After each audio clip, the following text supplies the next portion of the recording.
Assalamualaikum warahmatullahi wabarakatuh. Halo semuanya. Selamat pagi, selamat siang, selamat sore, dan selamat malam untuk anak-anakku yang soleh dan solehah, beserta ayah dan bunda yang sedang mendampingi. Kali ini kita akan belajar tentang pendidikan agama Islam dan budi pekerti di sekolah dasar. Tapi sebelumnya, bagi yang belum sholat, silahkan sholat terlebih dahulu, sehingga tayangan ini tidak melalaikan kita dari kewajiban kita kepada Allah Subhanahu wa Ta'ala. Selamat menyaksikan. A'udzu billahi minasyaitonir rajim. Bismillahirrahmanirrahim. Asyhadu an la ilaha illallah wa asyhadu anna Muhammadar Rasulullah. Raditu billahi rabba wa bil islami dina wa bi Muhammadin nabiyyan wa rasula. Rabbi zidni ilma warzuqni fahma. Amin ya rabbal alamin. Anak-anakku yang solih dan solihah, terutama kalian kelas 6 ya, kita akan masih belajar pendidikan agama Islam dan budi pekerti di kelas 6. Kita sudah sampai di pelajaran yang ke-7, memahami makna qada dan qadar. Kali ini kita sudah berada di sub pelajaran yang kedua tentang qadar. Apa makna tentang qadar? Artinya, qadar atau takdir adalah segala ketentuan Allah Subhanahu wa Ta'ala yang telah berlaku terhadap semua makhluknya. Namun qadar dapat diubah dengan usaha manusia atau ikhtiar. Kemarin kalian sudah belajar tentang qada ya. Sekarang kita tentang qadar. Qadar itu dapat diubah dengan usaha manusia atau ikhtiar. Ikhtiar apa ikhtiar? Ikhtiar itu artinya usaha manusia untuk memenuhi kebutuhan dalam hidupnya. Sesuatu itu terjadi atau tidak terjadi, pasti ada penyebabnya. Dalam Al-Quran disebutkan di sini, A'udzu billahi minasyaitonir rajim. Kalian bisa ya membaca?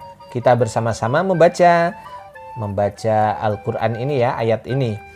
Lahu mu'aqibatum min baini yadayhi wa min khalfihi yahfazunahu min amrillah. Inna Allaha la yughayyiru ma hatta yughayyiru ma bi anfusihim. Ini tulisannya ada yang salah pasti. Inna Allaha la yughayyiru ma bi qaumin hatta yughayyiru ma bi anfusihim. Inna Allaha la yughayyiru ma bi qaumin hatta yughayyiru ma bi anfusihim.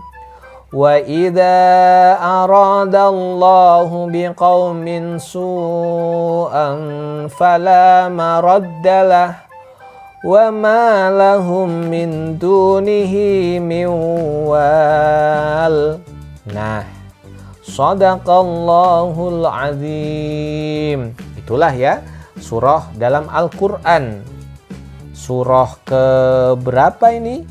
Coba kalian cari nanti di rumah.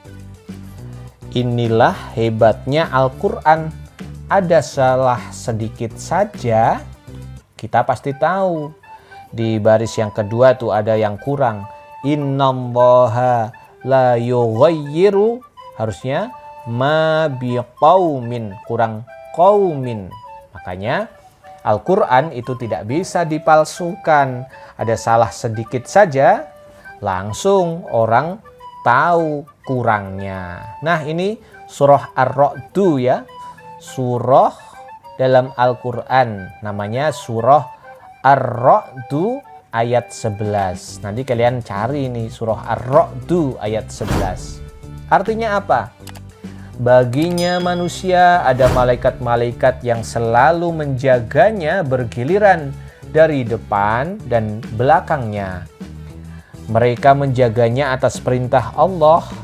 Sesungguhnya Allah tidak akan mengubah keadaan suatu kaum sebelum mereka mengubah keadaan diri mereka sendiri. Dan apabila Allah menghendaki keburukan terhadap suatu kaum, maka tidak ada yang dapat menolaknya. Dan tidak ada pelindung bagi mereka selain Allah. Qadar atau takdir dibagi menjadi dua macam. Yang pertama ada takdir mubrom. Takdir mubrom artinya apa? Ketentuan Allah Subhanahu wa Ta'ala yang mesti terjadi dan tidak bisa diubah.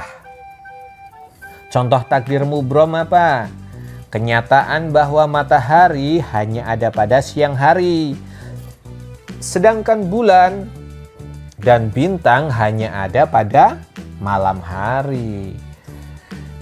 Ini tidak bisa dirubah. Dibalik, misalnya ada bintang di siang hari, ini tidak bisa. Kemudian selanjutnya kejadian laut pasang dan surut. Ini termasuk takdir mubrom. Kematian setiap makhluk. Kemudian kelahiran bayi berjenis kelamin laki-laki atau perempuan. Kemudian yang kejadian seseorang terlahir di dunia ini. Ini termasuk takdir mubrom yang mesti terjadi dan tidak bisa dirubah. Kemudian yang kedua ada takdir mu'allaq. Takdir mu'allaq artinya ketentuan Allah Subhanahu wa Ta'ala yang mungkin bisa diubah dengan jalan ikhtiar dan berdoa.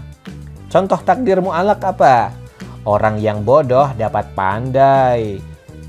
Jika apa? Jika giat belajar dan juga selalu berdoa kepada Allah Subhanahu wa Ta'ala. Orang yang miskin berikhtiar, berusaha dengan sungguh-sungguh disertai dengan doa, maka dia tadinya miskin bisa menjadi orang kaya karena dia berusaha, bekerja keras. Kemudian lagi, bencana alam mungkin tidak akan menimbulkan korban yang besar jika manusia dapat mempersiapkan diri dalam menghadapinya. Bahasa kerennya mitigasi. Apa anak-anak? Mitigasi. Iya. Mempersiapkan diri dalam menghadapinya dengan menggunakan kemampuan atau yang telah Allah berikan. Kemampuan atau kekuatan yang telah Allah berikan. Misalnya ada gunung yang mau meletus. Orang-orang sudah bersiap-siap terlebih dahulu, menyiapkan tempat pengungsian, menyiapkan bantuan. Nah, itu sudah dipersiapkan. Maka korban yang terjadi, korban yang ada tidak terlalu banyak. Contoh qadar dalam kehidupan sehari-hari, ya. Ini contohnya. Yang pertama, menjadi pintar dan menjadi juara kelas karena belajar dan berdoa. Ini contoh qadar. Menjadi juara lomba pidato atau juara lomba cerdas cermat itu karena gigih berlatih. Kemudian lagi ada anak nih menjadi anak yang disenangi dalam pergaulan karena dia ramah dan suka menyapa kepada siapa saja. Menyapa itu apa? Menyapa itu ya ramah, memanggil, selalu mengajak bicara, kalau bertemu ya menyapa. Kemudian menjadi anak yang pandai membaca Al-Quran dan menjadi qori atau qori'ah terbaik di sekolah sampai ke tingkat provinsi misalnya. Ini harus usaha yang gigih.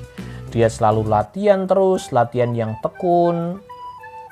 Juga latihan yang sungguh-sungguh gigih.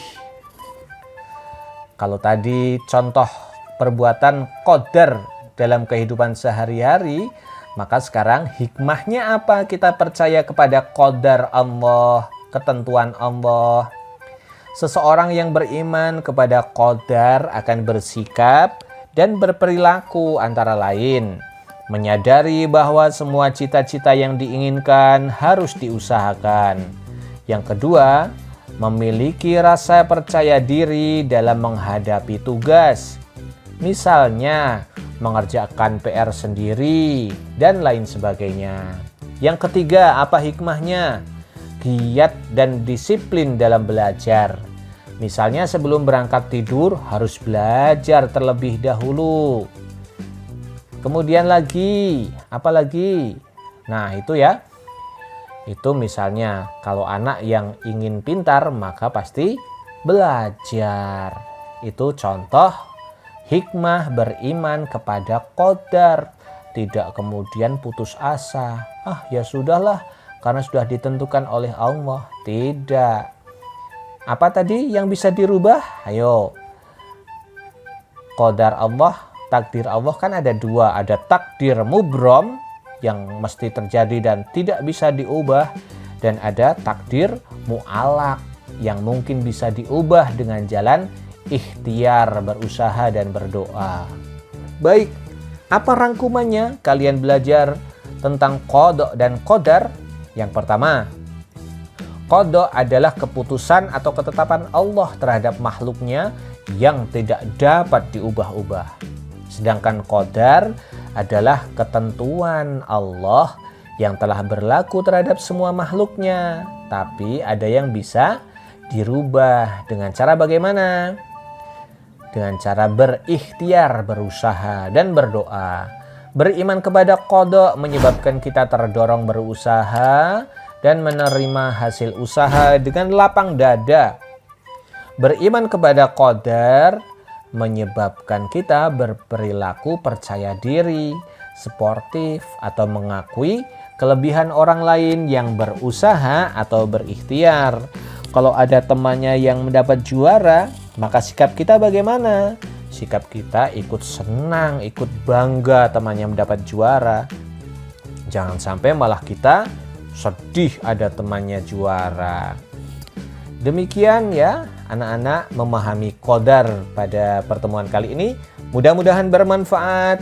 Wassalamualaikum warahmatullahi wabarakatuh. Subhanakallahumma wa bihamdika asyhadu an la ilaha illa anta astaghfiruka wa atubu ilaik.